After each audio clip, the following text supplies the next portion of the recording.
Hi, I'm Alan Breznick, Cable Video Practice Leader for Light Reading. I'm here in Boston at INTX, and I'm speaking to Andy Smith. Andy is Chief Architect for Cable at Juniper Networks. Hi, Alan. Good to see you. Good to have you here, Andy. Thanks. So let's start by talking about the challenges that cable operators face in their networks today. Yeah, cable has a lot of potential, but also a couple challenges they have to deal with today as well. I mean, first and foremost is just capacity demand.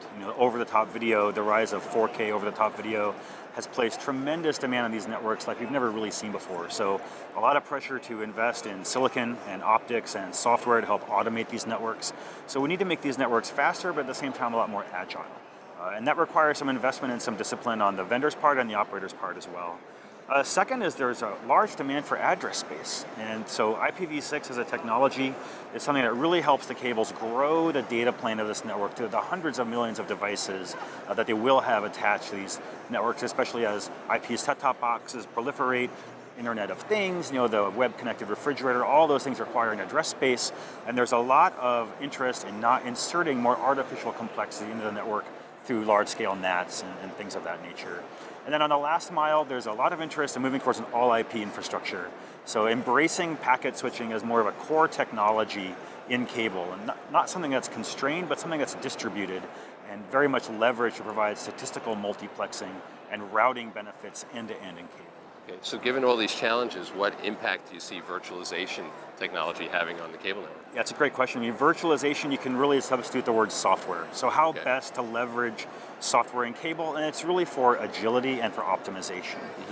We see cable adopting virtualization in ways that allow the network to really scale the control plane in a way that's optimized.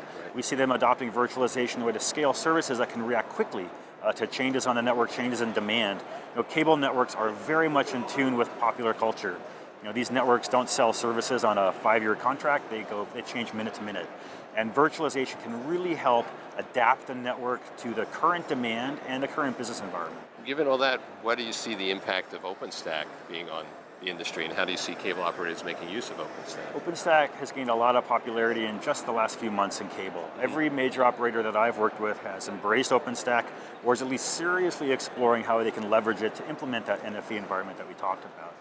But OpenStack just by itself is missing a very scalable network connectivity infrastructure. So if you take OpenStack off the shelf, its network infrastructure is essentially a big flat switched network, very simple, but it doesn't scale. And what Juniper has built in Contrail is a software-based routed infrastructure that plugs right into OpenStack. Right? So if you take OpenStack with Contrail, you can now have a system that can very much scale and offer, by leveraging routing in software, this kind of software-based VNF environment that really will scale to the large demand that the cable operators require. So it's like an add-on plug to OpenStack? It plugs into OpenStack, right? And we've released Contrail as a commercially supported version from us, but also in open source.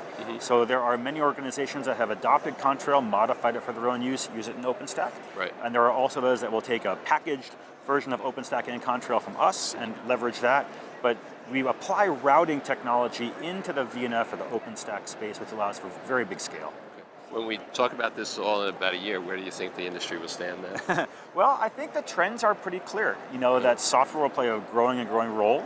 I think silicon and optics will play an even more key role as traffic increases.